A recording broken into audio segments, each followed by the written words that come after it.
弟兄姊妹平安，今天是2025年1月2号。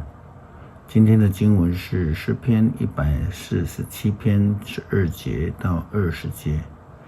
箴言第1章第1节到第7节，雅各书第3章13节到18节。今天要跟大家分享的主题是真智慧。以前常听人说，会吠的狗不会凶，不吠的狗你才需要小心。教会的姐妹呢，在山上的家里面有养了5只狗，其中1只体型最大，平常看到陌生人只会吠了几声，然后就安静了。其他的2只大狗、2只小狗则一直吠，但是边吠呢又边摇尾巴。事实上，这5只狗当中，就是那一只已经安静了的狗是真的最凶。如果以这样的一个标准来审视目前社会上的一些现象，甚至在教会当中的一些现象，我们就不难发现什么人是有那种从天上来的真智慧，或者是只会用这种虚张声势声东击西的想要掩饰或是隐藏某一些真实的事证。例如说，就有人呢非常喜欢夸耀自己的智商有多高，开口闭口都鄙视人说自己的能力有多好。然后最近我们看到说，又被检察官呢抗告成功了，又即将要被收押看起来智商还没有他说的那么高最近也有某一个教会呢在内部发生了一些问题，结果有人就急着发出讯息，然后在讯息当中就攻击教会的同工，甚至在事情闹大之后呢，急着公开说明，当中呢，可以说是用傲慢黯然的方式，用圣经来辱骂人，甚至攻击某大教派，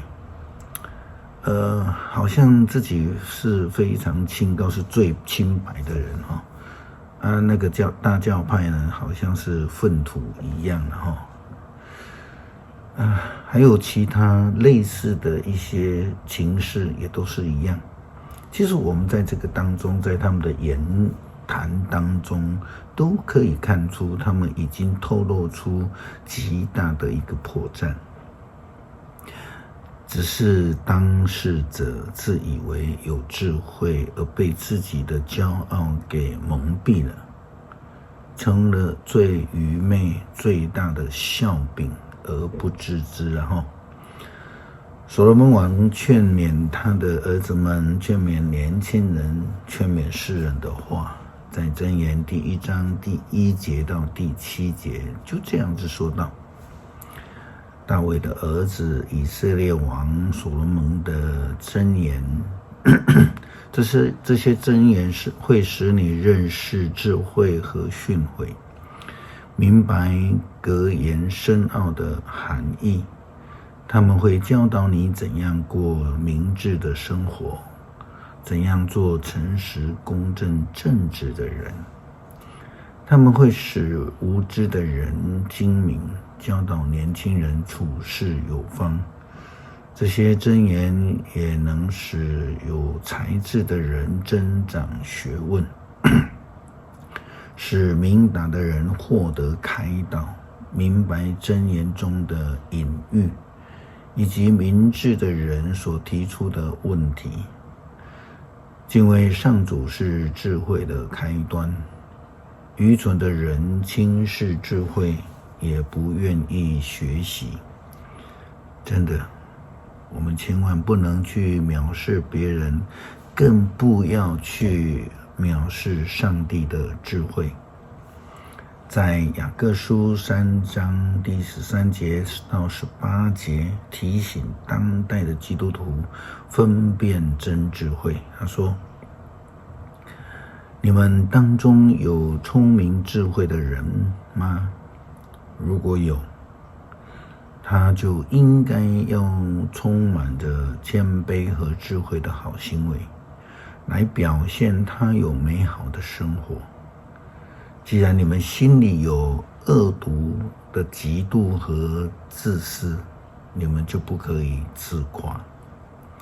不可以撒谎敌对真理。你们所谓的智慧不是从天上来的，而是属世的，属情欲的，属魔鬼的。凡是有嫉妒和自私的地方，就有纷乱和各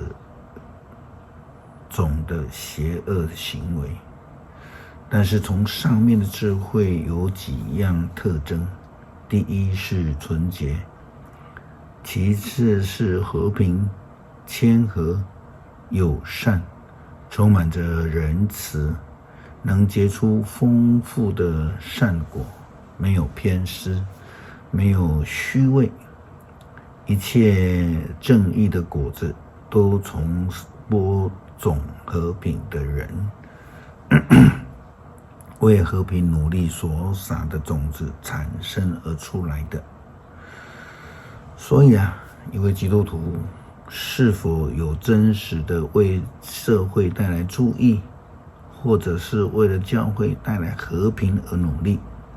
这就是我们在判断这个人是否有天上来的真智慧的一个标准。那么那一个攻击教会同工、教会组织的人，其实却为了自己的将来不行造成教会的分裂，这样是合乎上帝的心意吗？是有真智慧吗？诗篇147篇12节到20节，耶路撒冷要颂赞上主，西安要赞美你的上帝。他要使你的城门巩固，他赐福给你的儿女，他保卫你世境平安，他用上好的麦子喂饱你，他一向大地发出命令，他的话立即传布。他降下羊毛似的白雪，他撒下灰尘的薄霜，他抛下沙粒似的冰雹，他所吹来的冷风谁都抵不住。他一下令冰雹都融化，他一使风刮起水都流动。他把他的信息传给雅各，把他的教训和法律都传给以色列。他对别的国家没有不这样做，因为他们不知道他的法律。要赞美上主。祈愿我们每一位弟兄姐妹都能够追求知识、智慧，成为一位和平的使者，上帝忠心的仆人，委身上帝的呼召以及教会，不求自己的益处，只求使人得益处而荣耀主圣名。祷告奉主耶稣基督圣名求，阿们。